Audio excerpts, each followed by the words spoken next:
Hello friends, good day to everyone. स्वागत है आप सबका अपने यूट्यूब चैनल ज्ञानशिला में। और आज की इस क्लास में हम सीखेंगे एमएस एक्सेल के सम वर्ल्ड के बारे में। सम वर्ल्ड के अंदर हम एमएस एक्सेल के जो फंक्शन सीखेंगे वो है आपका sum, D sum, cumulative sum, sum if and sum ifs. तो बिना टाइम को वेस्ट किए शुरू करते हैं हमारी आज की क्लास एमएस एक्सेल सम वर्ल्ड। एग्जाम्पल 1, ऑटो सम। हम यहाँ पे एक रैंडम डेटा क्रिएट करते हैं इजिकल टू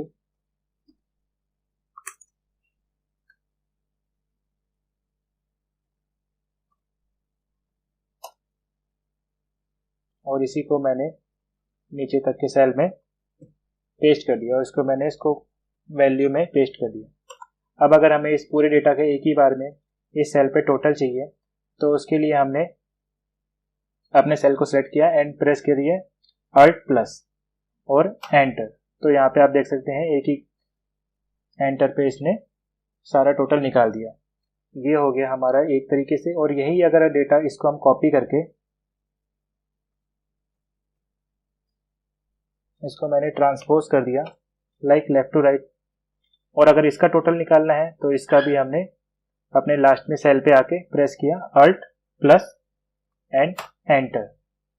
ये फॉर्मूला हमारा सिर्फ डाउन साइड अप टू, अगर डाउन हमारी वैल्यू है तो सिर्फ डाउन साइड पे हमारा काम करेगा, और अगर लेफ्ट टू राइट हमारी वैल्यू है तो ओनली राइट साइड पे। अगर हम इस फॉर्मूले को लेफ्ट साइड पे यूज करते हैं तो आप देख सकते हैं कि ये हमारी वैल्यू को नहीं सिलेक्ट करेगा।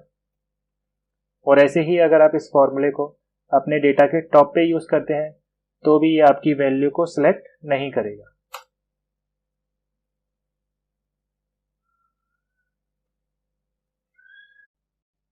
एग्जाम्पल 2, हमारे पास यहाँ पे एक डेटा है। इस डेटा में मैंने कुछ फिगर्स डाल रखे हैं और बीच में एक ब्लैंक सेल है जिसको मैंने येलो कलर से हाईलाइट कर रखा है। अब अगर हमारी रिक्वायरमेंट ये है कि इस पूरे टोटल डेटा की वैल्यू इस ब्लैंक सेल के अंदर आ जाए, तो उसके लिए हमने नॉर्मली जो लोग होते हैं वो प्रेस करते हैं इजिकल टू सम एंड इसके बाद अपनी पूरी रेंज को सिलेक्ट कर लेते हैं एंड एंटर। तो आप देख सकते हैं यहाँ पे 0 आ रहा है। तो इसके लिए अब अगर हमें इसमें वैल्यू निकालनी है तो उसके लिए हमें क्या करना है, यहाँ से हम जाएंगे फॉर्मूला से हम यहाँ पे गए कैलकुलेशन ऑप्शन, एंड ये जो ऑटोमेटिक है इसको यहाँ से आपने कर देना है मैनुअल करने के बाद फिर आप यहाँ पे अपना दोबारा फॉर्मूला डालिए इजिकल टू सम, एंड फिर आप अपने डेटा को पूरे डेटा को सेलेक्ट कर लीजिए एंड अब करिए एंटर। तो यहाँ पे आप देख सकते हैं इस पूरे सेल में, इस सेल के अंदर पूरे डेटा की वैल्यू आ गई है। एग्जाम्पल 3, हमारे पास यहाँ पे एक डेटा है। इस डेटा में आप देख सकते हैं कि मैंने कुछ नंबर्स डाले हुए हैं और यहाँ पे कुछ ब्लैंक सेल भी है। अब हम चाहते हैं कि हमारी रिक्वायरमेंट ये है कि जितने भी जो ब्लैंक सेल है जिनको मैंने येलो कलर से हाईलाइट कर रखा है, इन ब्लैंक सेल के अंदर इनके ऊपर जो वैल्यूज लिखी हुई है उसकी टोटल आ जाए अपने आप। एक ही बार में सारे ब्लैंक सेलों के अंदर उनके ऊपर जितनी वैल्यू लिखी है उन सबकी टोटल आ जाए। तो उसके लिए हमने क्या किया, अपने डेटा को सिलेक्ट किया, प्रेस Ctrl G एंड यहाँ से हम गए स्पेशल पे। स्पेशल से हमने सिलेक्ट किया ब्लैंक पे जाके ओके। तो इससे क्या हुआ, इसने सिर्फ जो ब्लैंक सेल थे हमारी रेंज के अंदर सिर्फ उसको इसने सिलेक्ट किया। एंड अब आप यहाँ पे प्रेस कीजिए Alt प्लस। तो आप देख सकते हैं सिर्फ एक Alt प्लस को प्रेस करने से ही हमारे जितने भी ब्लैंक सेल थे उन सब के अंदर टोटल वैल्यूज आ गई है। अगर आप इसको अब चेक करना चाहते हैं तो आप देख सकते हैं कि इन दो का टोटल यहाँ पे आपको नीचे दिखा रहा है 78 और यहाँ पे भी 78 ओके है। अगर इन तीनों का टोटल आपको देखना है तो आप देखिए यहाँ पे 76 दिखा रहे हैं नीचे एंड यहाँ पे भी 76 है। डी सम, हमारे पास यहाँ पे एक डेटा है। इस डेटा के अंदर डेट है, आइटम्स लिखे हुए हैं एंड लोकेशन एंड उसकी सेल्स। अब अगर हमें इस डेटा से आउटपुट निकालना है कि किस लोकेशन में, जैसे कि साउथ लोकेशन में टोटल कितनी सेल्स हुई, तो उसके लिए हम डी सम फॉर्मूले का यूज करेंगे। तो आइए इसका देखते हैं कैसे यूज करना है। सबसे पहले हमने जो हमारी आउटपुट की रिक्वायरमेंट है उसके लिए हमने एक फॉर्मेट रेडी करा कि हमें लोकेशन, इस फॉर्मूले के लिए जरूरी है हेडर का भी होना। तो इसके लिए हमने हेडर को कॉपी करा यहाँ से एंड यहाँ पेस्ट कर दिया। एंड क्या चाहिए हमें, यहाँ पे हमें चाहिए सेल्स, तो उसके लिए हमने इसको टाइप कर दिया यहाँ पे सेल्स, कि हमें सेल्स का टोटल चाहिए, सेल्स टोटल। अब हम चाहते हैं कि जैसे यहाँ पे हमने साउथ लिखा है तो इसके सामने वाले सेल में साउथ लोकेशन जितनी भी टोटल सेल भी है उसका टोटल आ जाए, अगर नॉर्थ लिखे तो नॉर्थ का टोटल आ जाए। तो उसके लिए हम अपने डीसम फॉर्मूले का यूज करेंगे, जो कि है इज इक्वल टू डीसम।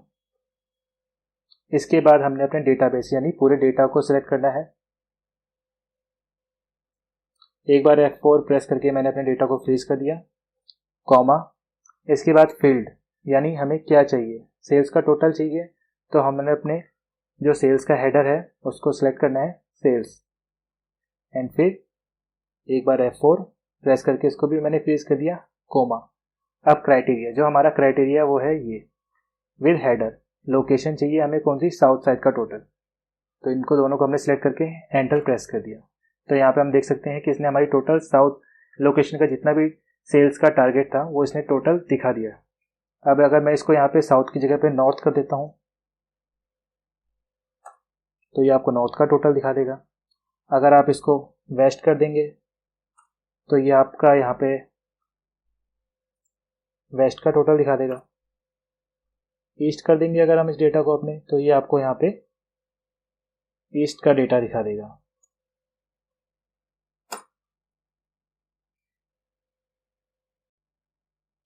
डीसम, हमारे पास यहाँ पे एक डेटा है, इस डेटा के अंदर डेट है, आइटम्स लिखे हुए हैं एंड लोकेशन एंड उसकी सेल्स। अब अगर हमें इस डेटा से आउटपुट निकालना है कि किस लोकेशन में, जैसे कि साउथ लोकेशन में टोटल कितनी सेल्स हुई, तो उसके लिए हम डीसम फॉर्मूले का यूज करेंगे।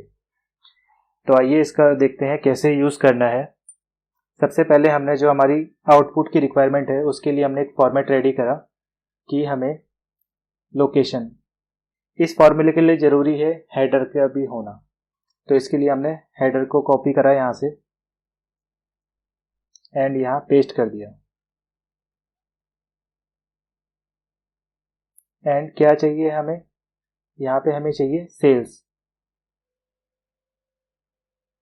तो उसके लिए हमने इसको टाइप कर दिया यहाँ पे सेल्स, कि हमें सेल्स का टोटल चाहिए, सेल्स टोटल। अब हम चाहते हैं कि जैसे यहाँ पे हमने साउथ लिखा है तो इसके सामने वाले सेल में साउथ लोकेशन जितनी भी टोटल सेल भी है उसका टोटल आ जाए, अगर नॉर्थ लिखे तो नॉर्थ का टोटल आ जाए। तो उसके लिए हम अपने डीसम फॉर्मूले का यूज करेंगे, जो कि है इज इक्वल टू डीसम। इसके बाद हमने अपने डेटाबेस यानी पूरे डेटा को सिलेक्ट करना है। एक बार F4 प्रेस करके मैंने अपने डेटा को फ्रीज कर दिया, कॉमा, इसके बाद फील्ड यानी हमें क्या चाहिए, सेल्स का टोटल चाहिए, तो हमने अपने जो सेल्स का हेडर है उसको सिलेक्ट करना है सेल्स, एंड फिर एक बार F4 प्रेस करके इसको भी मैंने फ्रीज कर दिया, कोमा। अब क्राइटेरिया, जो हमारा क्राइटेरिया वो है ये विद हेडर, लोकेशन चाहिए हमें कौन सी, साउथ साइड का टोटल। तो इनको दोनों को हमने सिलेक्ट करके एंटर प्रेस कर दिया। तो यहाँ पे हम देख सकते हैं कि इसने हमारी टोटल साउथ लोकेशन का जितना भी सेल्स का टारगेट था वो इसने टोटल दिखा दिया। अब अगर मैं इसको यहाँ पे साउथ की जगह पे नॉर्थ कर देता हूँ तो ये आपको नॉर्थ का टोटल दिखा देगा। अगर आप इसको वेस्ट कर देंगे तो ये आपका यहाँ पे वेस्ट का टोटल दिखा देगा। ईस्ट कर देंगे अगर हम इस डेटा को अपने, तो ये आपको यहाँ पे ईस्ट का डेटा दिखा देगा।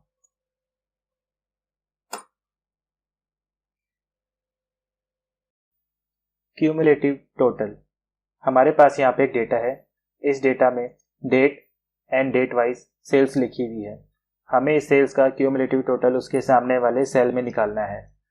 जैसे कि आप देख सकते हैं कि 29 फरवरी को 720 की सेल हुई एंड 17 अक्टूबर 2020 को 644 की सेल हुई। तो इन दोनों का जो टोटल है वो हमारे इस सेल में आ जाना चाहिए, और जो फिर इसमें सेल में टोटल आए उसमें ये 810 ऐड होके इसके सामने आ जाए।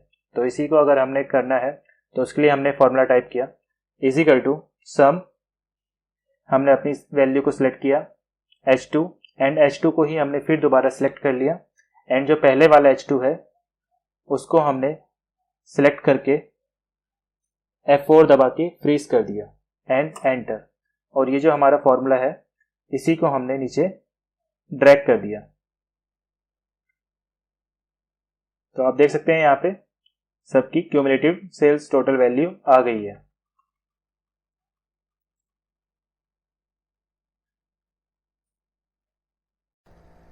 So thanks friend for watching today's class. उम्मीद करता हूँ आपको आज की क्लास पसंद आई होगी। अगर आप इस चैनल में अभी भी नए हैं और आपने अभी तक इस चैनल को सब्सक्राइब नहीं किया है तो please subscribe this channel and press like button.